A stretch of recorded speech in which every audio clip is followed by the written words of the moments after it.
Well, what is up, guys, and welcome back to the Everything Goes podcast. We are Been a hot recording. minute. We are recording through our phones and through the audio. So if you watch the YouTube videos, this is pretty cool. But we got a lot to talk about, a lot to going on. So let's just stay tuned and let that beat hit us hard. Been lit, boy. Everything goes.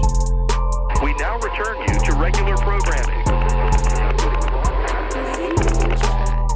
All right, you want to start it off? Yeah, I want to start off something first of all because that little picture that's been floating around on Facebook and Instagram and Twitter and everything like that. You know, it's funny because it looks like I'm the jealous husband in the background, So but it looks technically like I it. really wasn't. I was so aggravated because we were trying to get all three of those guys together to take a quick photo so we can wrap up and get out of there. Because at that point, it was exhausting. It was. You know, I just wanted to go home. getting the interview with them was great, but it was like almost an hour and a half late from the time we're supposed to have it. I was a mix And of emotions. You had all three of them split up, and then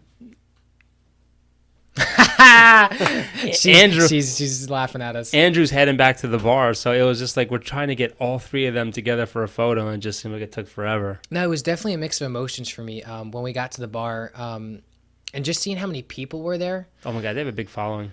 Not even that. I mean, I think the local area and just how well Sam Owens is. Shout out to Sam Owens and Mr. Loy for Thank you allowing very us much for to allowing it. just have the opportunity to do that and set up everything. But going into the bar and seeing that it was already busy there and we had a little reserved seat in the corner, and as we were setting everything up, dude, I was nervous. I was really nervous. I wasn't nervous. I wasn't even The thing- nervous to talk about. I wasn't even nervous that it was the Nasty Boys. What I was nervous about was like, okay, we've never moved our equipment from our studio out into public. So I was like, I don't want something to get screwed up. And then there's a lot of people watching. There was a lot of people interested in what was going on. And then it we was didn't- really and cool then- because a lot of people were taking photos of us, Yeah. and a lot of people were interested in what we were doing and about our podcast, which was, I think we gained a lot of fans that night. And we gave our one and only poster to Mr. Loy. We lied to him and told him it was a backup one, but it's not. But no, what was, and then he brought a third guy with him. Yeah, and Andrew. he was going to sit in my seat. He didn't know I was with you. And I was like, oh, I got to step in there real quick. We weren't expecting, but I think we did very well because you know what? We didn't have any questions really for him, but we actually included him in everything. And it was interesting. It really went well. was. It A went lot of well. the stuff that they told us, other than the fact that he said that I think he can beat up everyone in the WWE roster in about Yeah. 2 hours. I mean, it was definitely a little nerve wracking because like the one guy looked like he kind of didn't want to be there, but some of them kind of did. But it smoothed out. It went very well. Yeah, and we got a lot of the answers that we needed for our podcast, which was really cool. Yeah, it was, especially when they were talking about, you know, some of the wrestlers that they were hanging out with. Like what's the one guy's name that was smoking the weed in the hotel? Jimmy Superfly The fact that Snuka. they were like telling us how they had to get him up for an interview, and it's like you don't want to just like get him up. You know, it's Jimmy Snuka, and like you're not gonna tell him what to do. Yeah. But that was a cool experience. I've had a lot of people at work and other people just be like, so I saw you interviewed the Nasty Boys. I was like, yeah, it was definitely weird. They're some strange guys, but it was fun. It was really And it was fun. cool because Brian Knobs, you know, he said we can have his number. We can contact him anytime. They live in Tampa, Florida. The other two, Jeff Sags and Andrew, they still wrestle. But it's cool because, They're big men. yeah, and like they said, you know, there's not a lot of big men in wrestling anymore today. And it's true. A lot of the guys today are smaller. Yep. And wrestling is totally going in a different direction. And like you said, the fans need to express their opinion. And I think we did that a little bit about how dry it is. So we'll kick off with the Astros. There's a lot going on with the Astros. Cheaters. A lot is going into the investigations. You have a little bit better notes than I do, so I'll let you start off with that. Yeah, so apparently there's been a lot of videos going around from the 2017 season, and every time that there was an off-speed pitch, there was a banging noise that came from The the garbage runway, can, right? which in their World Series video, it actually shows the guy that was doing the banging on the can. He had a laptop there, and he had an earpiece, and they had a camera set up in center field. And he was actually seeing what the pitches were. If he banged on a garbage can, there was an off-speed pitch coming. Yeah, so I know that part of it. There's several videos out there now during the Yankee series and during other series where you can hear the banging in the background. And it's gone as far as even on the road, they were wearing, which looked to be like Band-Aids, but they were actually buzzers. So when the off-speed pitch was coming, they'd get buzzed. So they know there was an off-speed pitch coming. And on the road, they were using security guards that were relaying information because they didn't have cameras set up on the road. They were relaying information from one person to another, telling the bullpen catcher what pitch was coming, and he would raise his hand if it was an off-speed pitch. And this is all caught on tape. How are they getting all this information? Like with the you think about, first of all, number one, how clever that is. Absolutely. I mean, you must have to pay the security guards a little bit of money, first of all. Yeah. But I had this discussion with some people is the Astros have a stacked lineup, bottom to top. Oh, yeah. So it's like the fact that you had to cheat your way into there. And, that kind of sucks because if the players know, that makes you lose a lot of respect for these good players like Altuve and Bregman and Springer. Like, these are some good players. Everyone is being hush-hush about it, and apparently they fired, I don't know what they fired one of the old GMs for, but he's coming out. Mike Fiers, who I think is now pitching for Oakland, he's the one that really broke the news on all this, and it's coming out. And I would too. If you look at the 2017 stats, the Astros led the league in average slug percentage and OBS on off-speed pitching. It's crazy. That's just ridiculous. And this goes back. Manfred came out and said that they're actually investigating from 2017, 2018, and 2019 because there's complaints that the Yankees complained that they were whistling out of the dugout. And you they were doing a lot of different things, things. Actually. And the commissioner fined the Boston Red Sox in 2017 for using Apple Watches. Mm-hmm. He fined them in 2017, and he said to all 30 teams, and they were fined weeks before the Astros won the World Series. He sent out a memo to all 30 teams. Any future violations will be subject to a more serious sanction, including the possibility of loss of draft picks. Wow. I mean, because let's be real, you can't just take the World Series from them. No. I think what they should do, and there's a lot of things what's going on, like they should take away a home series from each team that they play. I think they should really stick them hard. Don't give them any home games next year. Well, they can't do next year because the schedule's already out. That'd be tough, though. Like, you got to think, though, as the players, like your family and stuff, that's a little tough. But it doesn't matter. Financially, how bad is that going to hurt the organization if you don't have home revenue? Absolutely. Bad. But in order to so this stops, I mean, because let's face it, technology is going to get better and better every year. When's the last time you even saw something like this? Shoeless Joe Jackson and then throwing the game? Yeah, but I'm saying technology is getting better and better and more sophisticated. They could easily do other thing they want. My thing is the buzzing's smart because the garbage can one, what's hard for me to think about. Oh, you could hear it in the videos, too. I got two issues with that. Number one is with how loud the postseason crowds are, how do you hear that as a batter? Yeah. Number two is, how do you not hear that as an umpire? Because if it's so loud enough you can hear it in a video, how do you not hear someone? How do you not hear someone slamming? It was up the runway. It wasn't in the dugout. It was up the runway. Like when you go into the dugout, you go up that runway to go to the back where the locker rooms are.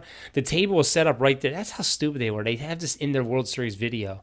You see the table, you see the guy with his computer, you see the guy with his sunflower seeds, and you see the garbage can right next to where he was sitting. That's all beat to hell. Imagine getting paid just to beat up a garbage can just to. But they had cameras in center field, so it's so easy to zoom in on the catcher, and if you see a 2 or a 3, bang on the can. So, and apparently now they're not allowed to have cameras between the foul poles. That's as like the offset behind center field for the games. They can't do that. Can't have any cameras between the two foul poles. That's frustrating as a fan, especially the Yankees that we played them the past 2 out of 3 years in the postseason.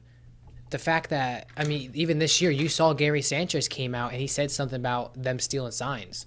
Oh, yeah. And again... And they were whistling. They were whistling and making noises and stuff like that, which was catching the attention of the Yankees. And again, that just gives me another reason to hate the Astros now. Yeah. But a lot of those players, they're young and good, so, like, if they truly do know, like, I lose respect for a lot of those players. Well, the owner of Houston was down at the winter meetings. Yep, I saw that. And he's like, if you don't have anything to talk about other than what's going on, then I don't want to talk. And then he goes escorted away by a security, like I guess police. Yeah, I hate Houston now. I love Houston. I hate the Houston Astros. And we discussed this before. Look, if it's a guy on base and they're stealing signs that way, that's a part of the game. That's part of the game. We used to do that in baseball. We used to tap the left side of the helmet, the right side of the helmet. But if you're using technology to help win a World Series, with already a stacked team, that's just cheating, man.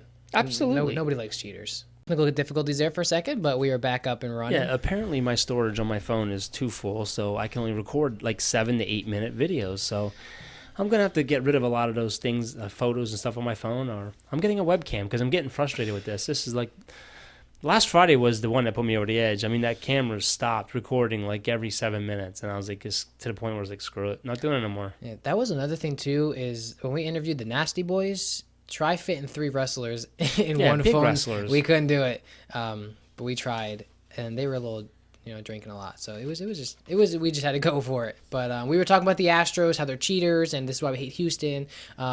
But there's just a lot going into. I did see that conversation, how the owner walked into the meetings, and he just walked right past everybody and said, if you're not talking about baseball, if it's something else, then I'm not talking about it. Yeah, the nice thing is the Yankees finally made a smart move today, and they got rid of Jacoby Ellsbury and his crappy $26 million that's left on his contract from that $156 million deal. He hasn't played a game of baseball since 2017, and it's about time. He's 36 years old. It was $21 million left on his contract this year and a $5 million buyout. Yep, and it Bye-bye. also cleared space for 7 players, And, including Garcia and Flora, who Garcia is considered the Yankees' #1 prospect right now. Well, the Rule 5 draft is getting ready to start, and we got rid of Greg Bird, too, which is another good one because he never stays healthy. And they actually moved the 5 or 6 guys now they can protect for that Rule 5 draft. It's sad because when we got Ellsbury was an MVP for Boston. Yeah. You get probably 2 good solid years out of him where he's batting about 300 every year for us. Like you can't lie about that. Like he was playing great for us. Yeah, he is. And but then he had an injury that like it was just one of those plantar injuries, fasciitis, which and, is that's actually like a really bad thing. But the thing about Ellsbury was he was a great batter. He always got catcher's he has interference. a weak arm, obviously, Yes. but he's a great defender. Yes, but we actually made room for Estevan Florio, No, who actually could start in center field for us next year because Hicks is going to be on the injured reserve. Florio, you mean? Yeah, I'm saying he could actually make the roster. The thing that sucks with Ellsbury is it sucks obviously having an injury that you just literally just can't get over, and that's I feel like what sucks with Greg Bird too is I was such a big Greg Bird fan in the beginning because you saw a glimpse of someone that could be a franchise first baseman replacing Mark Teixeira. He had that good lefty power. He had a good glove. Another man who he could not stay away from the injuries. Well, it's going to be interesting what they do now because now all they have is Luke Voigt and they could use DJ there. But are they going to bring back Edwin under a new deal? No. What I was going to say is Miguel Andujar. They could use him at first base too. That's another one, but they're also saying since they've been down at the winter meetings, they've been getting a lot of phone calls about him and about trading him. I don't want to trade Clint Frazier. Not Clint Frazier. No, I know who you're talking about, but I'm saying I don't want to trade Clint Frazier. But the thing about Clint Frazier knows too is he's got to clear his head. Yeah. He's got to just bide his time, play the way he needs to play, get better defensively because you know what? There's plenty of room for him on the roster. Gardner if he comes back, he can't play every day. Giancarlo Stanton can't play the outfield. He's going to be a DH. Hicks, he's going to be out almost all year with the Tommy John surgery. Yeah. So there's a plenty of room and opportunity for him, but he has to be a better defender. And you also have, man, I'm having a brain fart. Who is that guy that came up and played very well? Oh, Tauchman. That's and you also have Maben if they bring him back. I liked Maben. Maben was a very good addition to us this year. The thing that is concerning is what are they going to do with Didi because they didn't give him a qualifying offer, so he's technically a free agent now. And he's a little upset. The things he's been writing on Instagram and everything else about, basically you're just a fit for so long, and then they turn their back on you. We've had this talk. I like Didi. I really do. I think he's a solid fit. He's a solid shortstop. You don't know what you're going to get with Gleyber Torres at shortstop every day. I like Didi. You think about the shoes that Didi had to fill in. You had Jeter, who is in the Hall of Fame thing this year. He's going to be an instant Hall of Famer. Instant. He's probably going to, and he's going to be so quick to be in there. And he did a great job filling in. And every year you saw a little bit more power from Didi. A little bit, home runs went up a little bit higher. Great glove. Great arm. One injury within like the past 4 years that we've had, 4 or 5 years, so to just let a guy walk like that, you don't really see a sign of decline in there either. You know what I mean? Well, the thing is you have a lot of options with DJ LeMay who can play multiple positions, but why get rid of your depth? I just don't like Gleyber Torres playing shortstop every day. He's inaccurate with his throws a lot. I think Didi is a solid shortstop, and if they can sign him for a cheaper deal because he is 30, I believe. I mean, unless they're going after Lindor, which hey, I'll take. He's probably the best defender right now at shortstop. I mean, top 3 at least. He's a good hitter. He is the top 2 in all categories as far as defensively. Upgrade wise, I think he'd be a better bat. He's younger. Didi just He's fell a off. switch hitter too. Didi fell off. I mean, and that's the thing about the Yankees. We lost a lot of power lefty bats during the season. Not Luke Voigt. Who was the other lefty that we had that was really good? We had Didi, Greg Bird, but we didn't really have that lefty bat. No. And What sucks in is the they- short porch at Yankee Stadium, if you can get a nice bat that people can hit easily over that porch. What sucks is that at the end of the day, it's a business, and we don't know what the general managers and everyone up there is doing right now, or what plan they have. But Well, I'll tell you what they are doing. But clearly, Didi's not. They're Didi's not in the picture. making room not just for the Rule 5 players, but they're making room for some big players for this offseason. Yep. They're trying to get rid of Hap. Hap's on the market now. They're trying to move him. I don't think anyone's going to pick I up. think, too, I they don't think didn't anyone's going to re-sign- pick up a 36-year-old. They didn't re-sign Betances. No. He's technically a free agent too right now. I think he's qualifies for arbitration. But I don't think they gave it to him. I don't know. That would be a big loss. Big loss. I mean, we played without him this year. We need him. He's a good setup But we guy. said this last year. The way they confronted him last year, that it wouldn't be shocking if he left. Yeah, but I have a feeling they're going to make a big splash. They're going to go out and get hopefully a Cole, and maybe a Strasburg. Get them both. We don't need any bats. Get them both. We need pitching. Yeah, and there's a lot of free agents out there too that are like Dallas Keuchel's another one that we can pick up that we can get. I don't know about Bumgarner. I really don't. I don't know. Bumgarner. I just think he's a fly ball pitcher. In San Francisco, it's great because he got a deep field. Yep. If you get a fly, he's going to be another Hap. Fly ball pitcher, and the ball is going to fly out of there. And don't get me wrong, Bumgarner, good pitcher. Dealing with a lot of injuries lately, though. A little bit of drama with him. I mean, his strikeout to walk ratio has improved, but I wanted Stroman. That was my guy I wanted. yeah, that's done. You have to trade for him now. I mean, Zach Wheeler's another one that's an option. But I heard the White Sox going after him, and the White Sox have been picking up a lot of key pieces right now. Well, the Yankees need arms. We definitely do. You have guys now that prove and they can't go deep in the games. Severino's one. His numbers are always up. His pitches, God, he throws anywhere from 70, 80 pitches in 4 or 5 innings. Tanaka's another one where you're hit or miss with him. Paxton, he turned it on late and became a workhorse. But we need a guy that's going to give you 190, 200 innings. Now, who was that guy again that got suspended this year? Can't think of his name. Oh, I know who you're talking about. I haven't heard. No one even say anything about what his suspension is going to be. Domingo Germán. Yeah. I haven't even heard anything from him. And if you can get him back, what sucks is what he did. But if you can get him back with Severino, the way that Paxton pitched, and then you get Strasburg and you get Cole, at least one of them, man, that's a good lineup. Yeah, offensively, I think we're pretty well set. I mean, I think we need a few more bats that can get on. That's why I think they should sign Edwin again. Edwin really turned it on before he got hurt I'm with not the gonna lie, I fractured think I'd wrist. rather have Edwin than Stan. Luke Voigt, he's another one. He's a power hitter, strikes out a lot. He doesn't stay healthy. You need someone that's going to give you a lot of innings in the field too. That's why I think longevity. it's smart to keep Frazier and Maven, because those are at least guys that could steal base for you. Because we're more of a power And team Maven now. can play. Maven had great stats last year. Yep. Great home run hitter. Great on defensively. He came in for Stanton. How many games did he came in late for defensive issues? Cover for the weakness out there. I got to ask you a question real quick. Did JJ Watt text you back? No, but that's someone typing mom. I hope when you get messages on the video, it doesn't pop up. We had to switch my mom's phone because, it's better than his phone. But moving on, though, we were talking about the White Sox. They just signed Yasmani Grandal. I don't know how to say his last name. I'm probably offending a lot of people. But he signed a 4-year, $73 million contract, and he just had the best year of his career. He had 28 home runs. He had 109 walks, 5 stolen bases, 77 runs batted in. He played as an all-star catcher. Like, he was really good. The White Sox looking like a good young team right now. They got some good young prospect pitching. They're building the core team.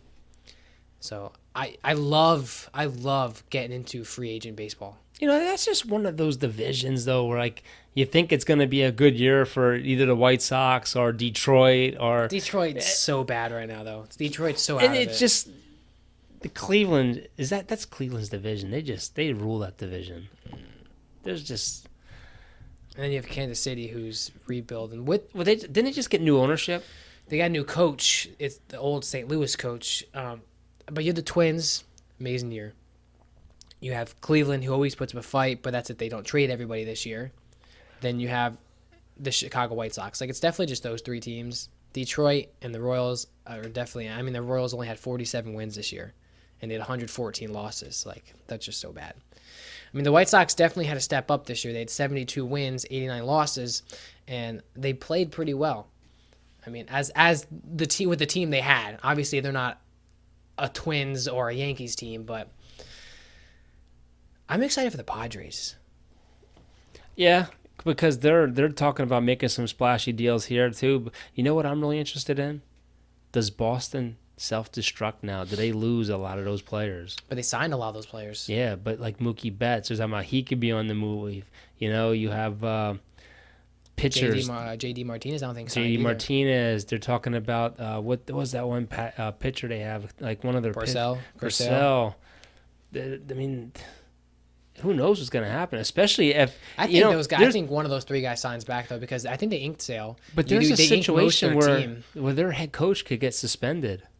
Why? Because he was the bench coach. Oh yeah, for the Astros. Yeah. And then but also I don't know if we talked about this last podcast. Beltran was on that team. Yes. And now he's the Yankees. Not the Yankees. The Mets I think manager. he was the hitting coach or no, he was on the team like playing.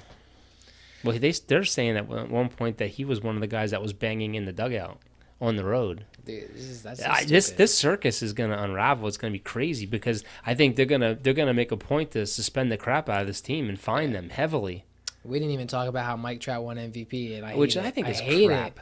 How do you win an MVP when you sat out how many weeks at the end of the year? That just goes to show you it's a favoritism thing. My biggest thing is Mike Trout, no doubt, is probably one of the best players that we're watching Absolutely. right now. But it's DJ LeMay, who wasn't even really mentioned. Listen, it's not. You don't got to give this guy the award every year. I mean, he sat out the last month and a half with an injury. It's crazy. It absolutely is crazy. There's so many guys that don't even get mentioned, and it's just like all-star voting. It's just a fan vote, and it's frustrating. But I don't know. We're coming up on 1 year of our podcast soon. We started in February. The heart of what is it? The heart of the free agent deals. Because I remember we did this podcast and we were talking about Machado and Harper. So I'm excited to see what we're talking about this year. But let's move on into some football, man. How about the Dallas Cowboys? Hey, you know what? I just hope we go up to New England this week, and New England's in a little bit of trouble offensively. You know, they really haven't had anything going on lately, not scoring a lot of points. They don't have a lot of weapons anymore. And I think they don't need weapons. They got Tom Brady. Doesn't matter. Tom Brady has thrown more balls into the ground this year to avoid a sack than anything. I think this is the year where I think someone's going to knock New England off. I really do. Because what weapons do they have now besides Edelman? And their running backs, Sanu's hurt, and Dorsett's hurt. The only thing they use are their three running backs in the screen game. Burkhead's getting a lot of reps. And they use Edelman. They don't have a tight end. They don't have a Gronkowski to stretch the field. I think they have Watson again. They got rid of Josh. Not a threat. Josh Gordon's now at Seattle. They don't have that over-the-top threat. Dallas can hang with them. If Dallas don't shoot themselves in the foot. Is it in New England? It's in New England. I think you guys can definitely. Dallas has the talent. I mean, look how well the Eagles played against them. It's the number one defense against the number one offense. You think that's the number one offense? Hey, stats don't lie. The NFL has them ranked as the number one offense. They're number 3 in the pass, number 5 in the run. Dak Prescott's leading the league in passing yards. I'll give you that. And I think Zeke's having a quiet year. I haven't seen his stats, but I just don't. He's got 800 plus yards rushing. I think the passing game has taken over for them, but I think it's this. If they want to beat New England, I think they got to get the running game going. I really do. I think the games that you allow it to be in Dak's hands and you don't get Zeke involved, that's when you struggle. I'm not saying Dak's bad quarterback. I'm just saying Zeke is such a valuable weapon to you guys that when you can get that good ratio of running and passing. In the passing game. Yeah. But I think in order to beat New England, you have to control the clock. Yep. You really do. You got to keep Tom Brady off the field. You have, absolutely. And if Dallas can get the running game going, we have a chance. We really do have a chance. I had a stat somewhere, and I don't know what the heck I did with it. Dallas came off a good victory against the Lions. I mean, the Lions. I think the biggest thing for Dallas right now is your defense. Your defense. Right here. Dallas is 5-17 when the defense plays 30 minutes or more, meaning Dallas's defense. Mm-hmm. If they played less than 30 minutes, they're 20-4. So they got to get the defense off the field. We got to control the clock with the running game. It's not even that, though, man. Like, watching last game with you, it's like your defense can't get themselves off the field. No, we've been starting out slow, and you got some good weapons on that team. we really do. Now, do you know what happened with DeMarcus Lawrence? Is he hurt? He's fine. We're healthy. Connor Williams is back. He had his knee scoped last week. He's back. Amari Cooper had a full set of practices yesterday and today. Everyone's healthy. I think the only one that we're missing is an irrelevant player who doesn't play anyway. It's just weird. Your defense started off amazing. I think you guys are still doing really good against the rush. But you know what's sad? It's just the passing, man. Dallas's defense is like ranked 3rd or 4th in points allowed. Only 19 points allowed. You know who the number 1 rush defense is? No idea, and I don't really care. It's New Orleans Saints. Okay. Anyway, about that quick, because you know what? I think Dallas is screwing themselves by not signing him. They're going to franchise tag him. His stats are getting better and better, and Dak, he has 3 400-yard games already this year. One more ties the NFL record of 4 in one season. Peyton Manning, Russell Wilson, and Derek Carr, of all people, hold that record. Dak is actually one of 2 players to have 4 games of 375 yards passing and 2 TDs. Do you know who he tied for that remark? Only 2 people have ever done it, Dak and somebody else. Drew Brees. The great Joe Montana. Yeah, I mean, listen. Dak's playing well. He is. I mean, Dak's in the MVP. And I'm not... Dak is in the MVP run.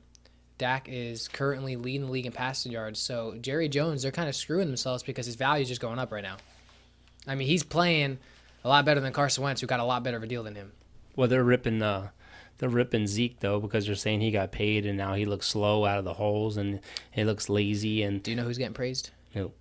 Michael Thomas. Yeah, I don't You care know why? about Thomas. He was on an interview with Deion Sanders, and Deion was saying, you get a lot of these guys. Hey, listen. Yeah. Hey, listen. Yeah. You get a lot of these guys that they get paid a lot of money, and they just kind of play the game and collect their check. But you got Michael Thomas, who's having a season that he is on pace to set a record in the NFL. I mean, he has more receiving yards right now than the whole Eagles wide receiver core put together, and more receptions put together. Yeah. He is in the MVP vote if you take away quarterbacks. But it's all about the quarterbacks. It's the best quarterback. Best receiver in the league. Anyway, a lot of big games this week. A lot of real big games. I mean, Seattle and the Philadelphia game's huge. Green Bay against San Francisco. They're saying San Francisco has a real tough schedule, and they're going to find out exactly how good they are. I think they played Green Bay. I think they played Baltimore. They played the Rams Saints. again. No, Yeah, they have a tough Green tough Bay, schedule. the Ravens, and the Saints, and they play in the Dome. So I'm excited for that.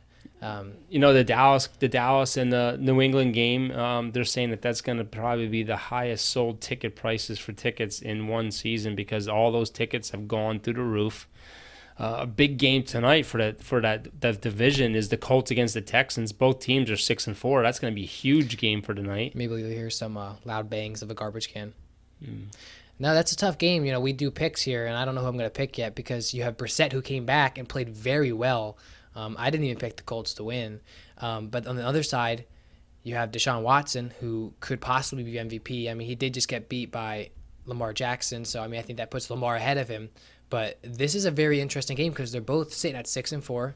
They both want to win that division. It's in Houston, and you still have a little banged up receiving core for Deshaun Watson. But let's face it, too. Team. Houston's coming off an embarrassing loss last week. Yeah, I mean, they got their butts kicked, and this is a divisional game, and this is a huge game. I'm just watching the Flyers.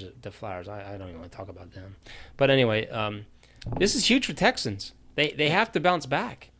And to play a Colts team that's going to be tough. Good young defense, good young offense. I mean, it could come down to the division for these two teams. Yeah. I mean, you can't put the Titans out of it, though. I mean, the Titans, they beat the Chiefs with Mahomes. But you had the Giants playing Chicago. Trubisky is supposedly going to be playing. They said the only reason they benched him was because he was dealing with a hip injury, but I don't think that's true. No, I think he's garbage. A lot of people think his time is done with Chicago. My argument with this is I don't think Trubisky is a bad quarterback. I mean, you saw last year he had Pro Bowl stats. Well, Okay? there's 3 teams that are going to have big decisions after this absolutely.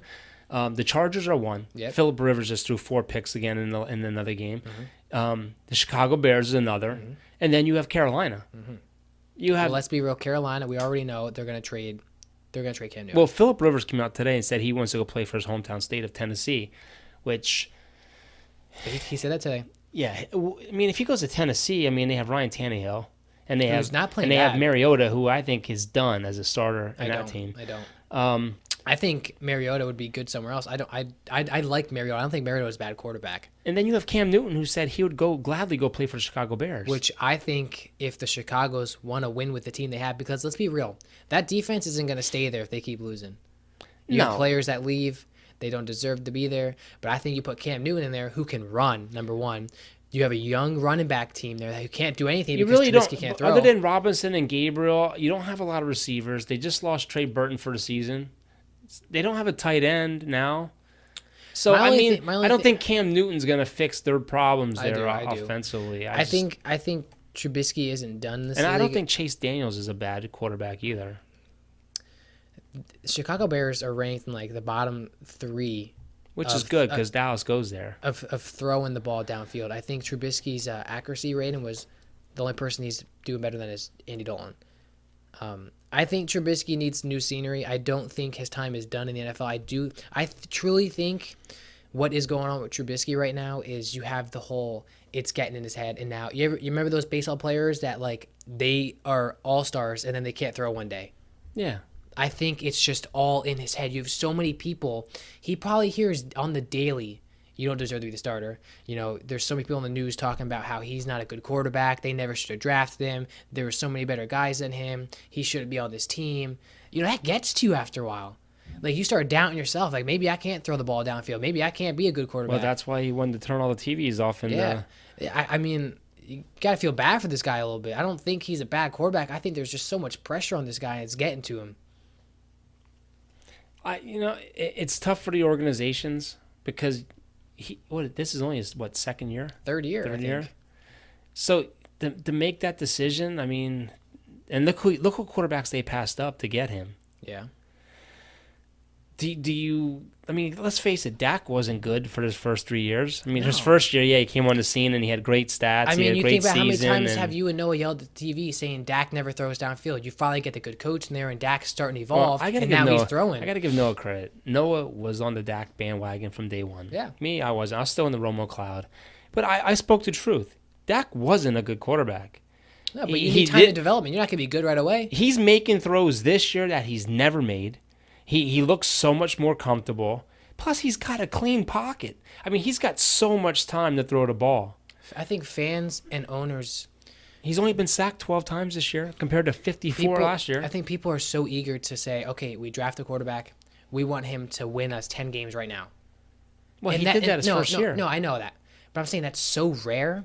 You got to get like Kyler Murray. You think about how well he's playing, but they're losing because that team just hasn't put it together yet. You got to give these guys time. You got to be patient with them, and they could be really good quarterbacks. But there's some teams that they want to win now. Yeah. But you can't put so much pressure like that on a quarterback. Yeah.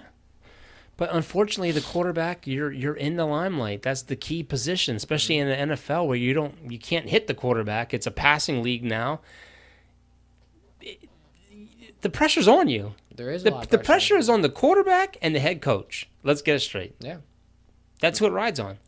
And unfortunately, the coach is the one that takes the blunt of everything. I don't know. It's just like I said, they're going to have tough decisions on what they're going to do as far as those 3 quarterbacks because I think the Chargers are fed up with Phillip Rivers, even though he is second in most stats. And I mean, he's having a good statistic year, other than the touchdown to interception ratio. It'd be huge if Dallas beats New England this week because Seattle plays Philadelphia, and Philadelphia lost last week, and you guys play them soon. And the Eagles have I don't want to say they have an easy schedule because there's no such thing as an easy schedule anymore in football. I mean, look at Miami the last couple of weeks. They're hot. They're playing tough. They're playing better football. And if you look at the Eagles' schedule, I mean, they play the Giants, they play Miami, they play Dallas, and then they play Washington, I believe, again. I don't want to say it's a must-win for Dallas, but, you really haven't beaten anyone that stands out and says, hey, you're a good contender. We've beaten ourselves most of the season. We don't have that. Even against the Eagles, I mean, it was a great win, but how good are the Eagles, Yeah, Eagles, I don't know. If Dallas doesn't win a division, they're not going to playoffs. If the Eagles don't win a division, they're not going to the playoffs. There's a lot of big teams in the 100. There's 5 teams right now that have 8 wins in the NFC. It's the most, I think they said, since 2003 or something like that. But, I mean, we're 2 games behind Minnesota. Minnesota beat us. We're 2 games behind Seattle. So this game definitely for the Eagles, if they lose to Seattle, I mean, it's going to be tough to get in. I mean, It's going to take 10, maybe 11 wins. I think the biggest thing with the Eagles right now, and I was talking to you about this a little bit, is you have a lot of coaches saying, is it a risky problem having Carson Wentz as your quarterback right now? You inked him to a 4-year deal, and now you have a team who drops the ball. They're one of the most dropped teams in the NFL. But that ain't Wentz's fault. No, but listen to this. Now you have Wentz is still a good quarterback. Wentz is a good quarterback, but he's also having struggles with his accuracy this year. His completion percentage only tops Andy Dalton and Baker Mayfield this year. He's shockingly bad this year, but also his receivers are dropping a lot of balls. So what you're getting out of that is you're losing trust from your quarterback to your receiver, but at the same time, when your receivers aren't getting accurate passes, they're also losing trust. So it's like a never-ending cycle until somebody fixes this. You have receivers who are dropping a lot of balls, and then Wentz is throwing bad, incomplete passes. If you look at the schedule, though, I mean, Seattle plays. I mean, the Eagles play Seattle, Miami, New York, Washington, and then they play Dallas. They could easily be 8-6. Yeah. Okay, just say they lose to Seattle. Okay, so they're 5-6. They beat Miami 6-6, beat New York 7-6, beat Washington 8-6, and say Dallas is 8-6 going into that game. Because let's face it, Dallas plays. They play New England, which is probably going to be an L. Have some faith. Well, I do. I mean, I think if anyone can do it right now, I think Dallas can because let's face it, what has New England shown? Have they shown anything? I mean, I think the Eagles played them really, really tough. They did.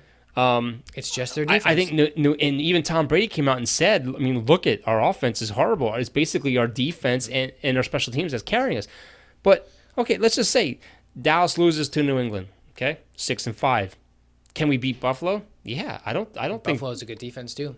Yeah, but no offensively, nothing. I mean, they got a running quarterback, which Dallas sucks against. But okay, let's see Dallas beats them 7-5. Say we lose to Chicago by chance, or we beat Chicago, okay, 8-5. Then we lose to the Rams. That week 16 or 15 game in Philadelphia, both teams 8-6. That'll be for the division. Yeah. That'd be a huge game. I think the Rams are struggling right now, though, so I think you could beat them. The only thing that benefits Dallas right now is we hold a tiebreaker right now. We do.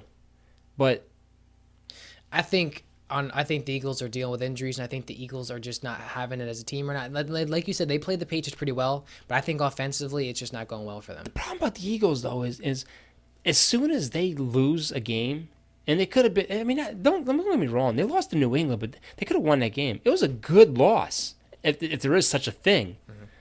But they destroy each other in the media. Yeah. And I mean, they had a fan page up while they're talking on their TV show, and they're blaming Wentz. The coaches, they had all these people that they're in the percentage. It's Philadelphia, and it was all Wentz. Philadelphia. There's no loyalty. They're saying that Wentz isn't a Falk, and just, you know what? It's a tough place to play. Yeah. Listen, I know these stats that we're talking about Wentz and stuff, but I do think Wentz is a good quarterback. Don't get me wrong. I think that team physically just doesn't have it going well together. There's no chemistry. They don't have a running game. I don't care what anyone says about Howard. Howard is not a good running back. He's in a north and south power back that'll get you a 3rd and 1, get you the first down. He's not a east to west. He's not. I mean, they had so many young talented running backs there that they got rid of them a lot. Yeah, I think Sanders is playing well. I like Sanders. I think he's gonna be there for a while. And let's face it, Sean Jeffries, I think he's questionable this week. You lost Deshaun Jackson, which sucks because I think him and Wentz had some good chemistry going this offseason. Aguilar, they hammer him, man. They got Jordan Matthews back. And what's up with Zach Ertz? Like, he's had a quiet year. Dallas Goedert's having a better Gilmore year. shut him down. But the thing that sucks with Alshon Jeffrey. Who'd you just say that dropped the ball? Aguilar. The Patriots game. Was it the Patriots game they ended with the Hail Mary? I think he just jumped too soon on that. No, dude. First, that ball is thrown behind him, and he's still trying to catch it. Yeah. And I knew people were going to rip him for that. That was a tough catch. And obviously, I just think he jumped too soon, and it was behind him a little bit. But I think Wentz put it where the only place he could put it. Yeah, and let's be real. Eagles fans, they're gonna rip you. Yeah, they're gonna. I'm looking forward to going down to that game. I wouldn't if I were you. It's going to be fun. That game is going to be for everything. And you know what? Dallas has a horrible record of games when it comes down to beating a divisional team to win the division. But if Dallas does win, this will be 3 division titles in 4 years. I think as a Cowboy, this will be the first time the same team has won the East in back-to-back years since I think they said 2001 or something like that. If I was a Cowboy player and I played defense, I would love to play in Philly because I would love to, destroy that offense and just let the fans hear it. You know what I mean? But Colin Kaepernick had his workout. There was definitely some issues with it because he was supposed to be in one place, changed at the last minute. Not everybody went. I'm not a big fan of this whole Colin Kaepernick thing. You know what? He's just an idiot. He changed the site just to be spiteful. Well, the media wasn't allowed in. Instead of 24 teams showing up, only 8 showed up. They wanted to have him sign a waiver. He wouldn't sign a waiver. He showed up wearing a Kunta Kinte shirt, basically saying that the NFL is a slave driver. Just, you know what? The guy... He could be in the NFL if he just keep his mouth shut and stop this crap. Even Jay-Z came out and said he was disappointed that he turned this into a political stunt. Yeah. Not political, I mean PR stunt. Does he still have it? Absolutely. There's just a lot of drama coming with him.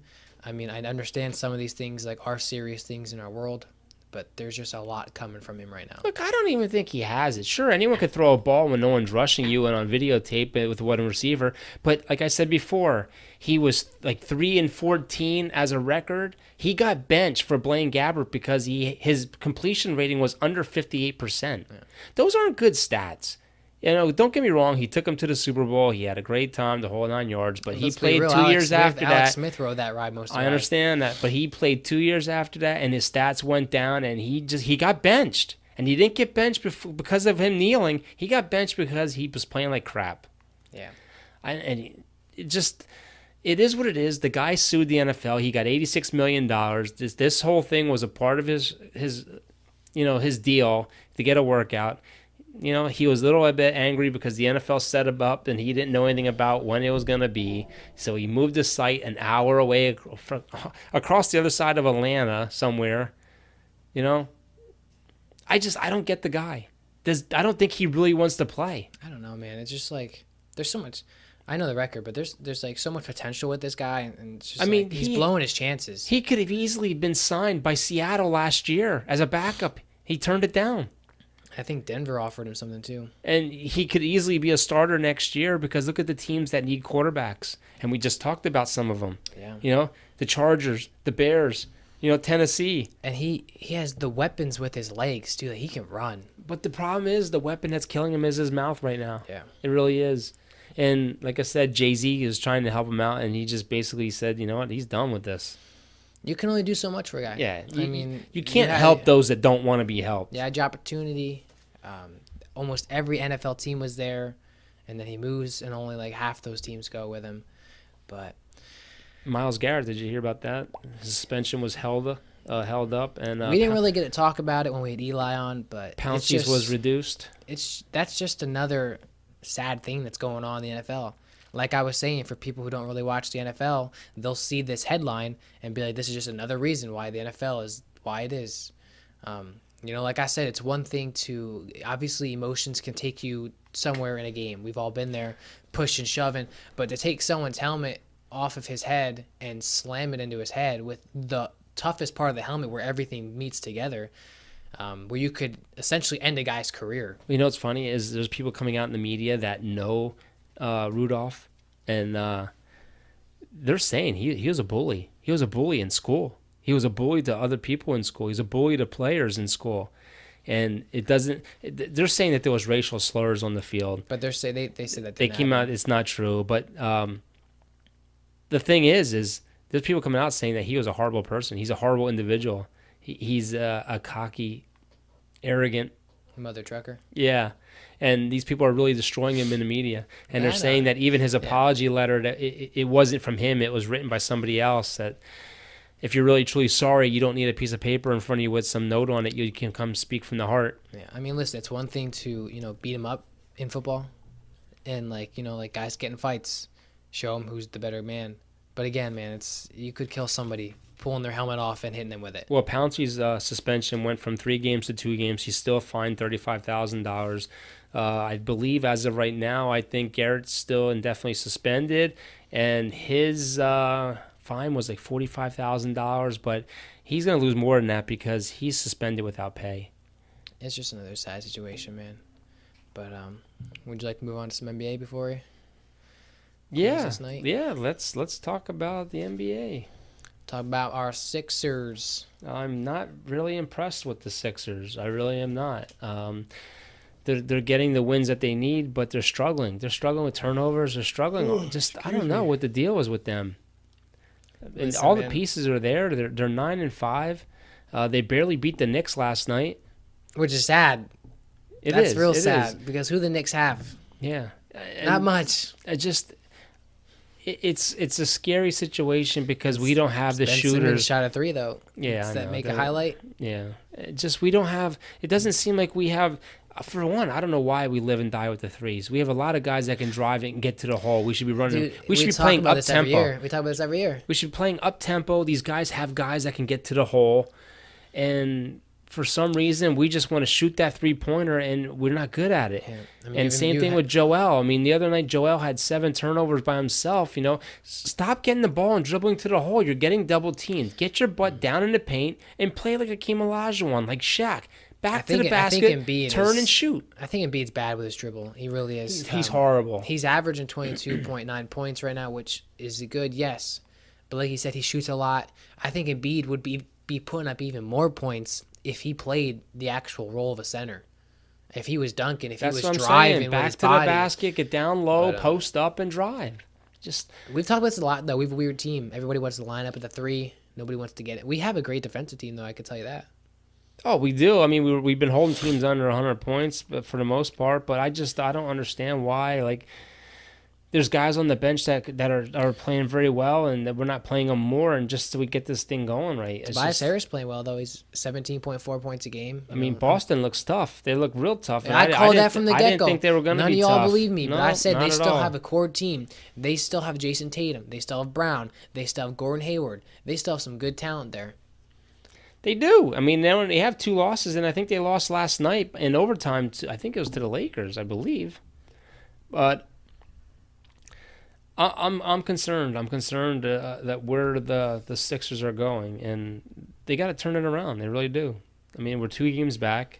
You know who's surprising me? Toronto. Toronto's 10-4.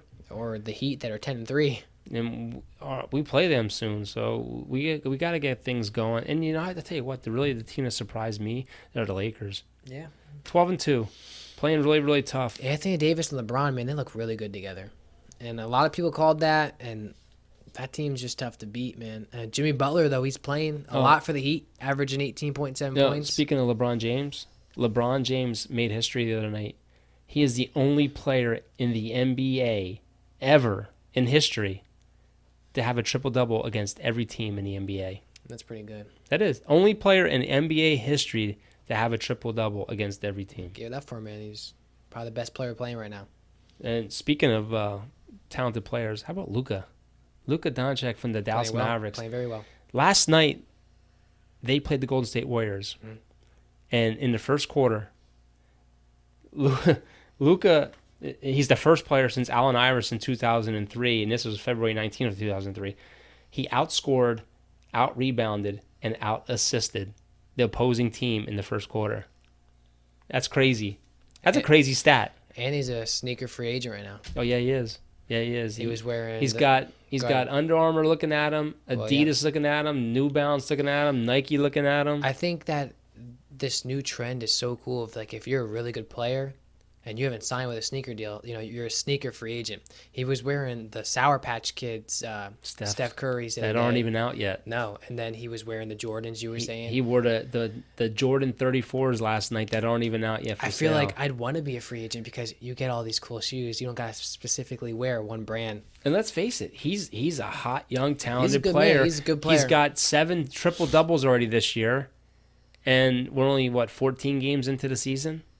He's young, and the guy's putting up amazing stats. His last 2 games, he's the first player I think to have 2 triple doubles, 35-point triple doubles back to back. He's averaging 29.9 points a game. Yeah, but in the month of November, he's averaging 32 points, 11 rebounds, and 10 assists. It's funny, in his stats, in almost every category, he's leading his team. 10 rebounds, 9 assists, 1 steal, 29.9 points per game.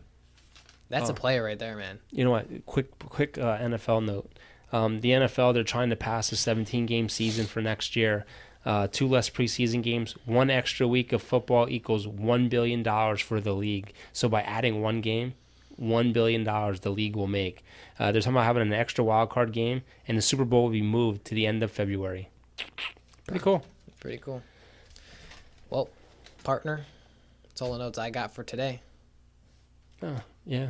I mean, I was going to talk a little bit of hockey. The Dallas Stars, they're freaking amazing. They're hot right now. The Flyers, Frost got his first goal. I'm still trying to figure out the Flyers. The teams are supposed to beat, they don't. And the teams that they're supposed to struggle against, they play tough against. I mean, they're just changing the roster all the time. And I hope they figure it out because they need to get better. They need to be at the top of the standings and get back so I can have something to cheer about. I know Brad said we got to talk about more hockey. We're going to have Brad come on. We need to get more people on to talk about hockey. We don't really watch a lot of hockey in this family. The problem with hockey is it's tough to pronounce the last names. That's why we need people like Brad and Hunter to come on and talk. But it's the same teams. Boston Bruins, they're tough.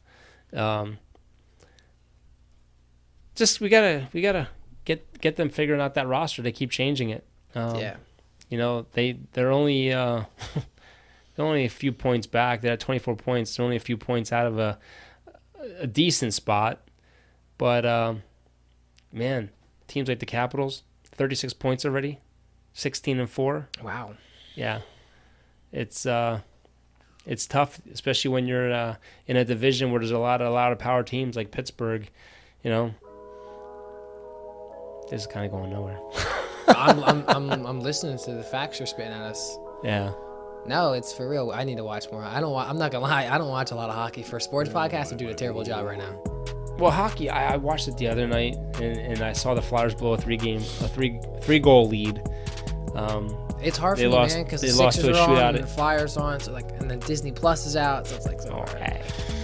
No, but I need to step my game up for that.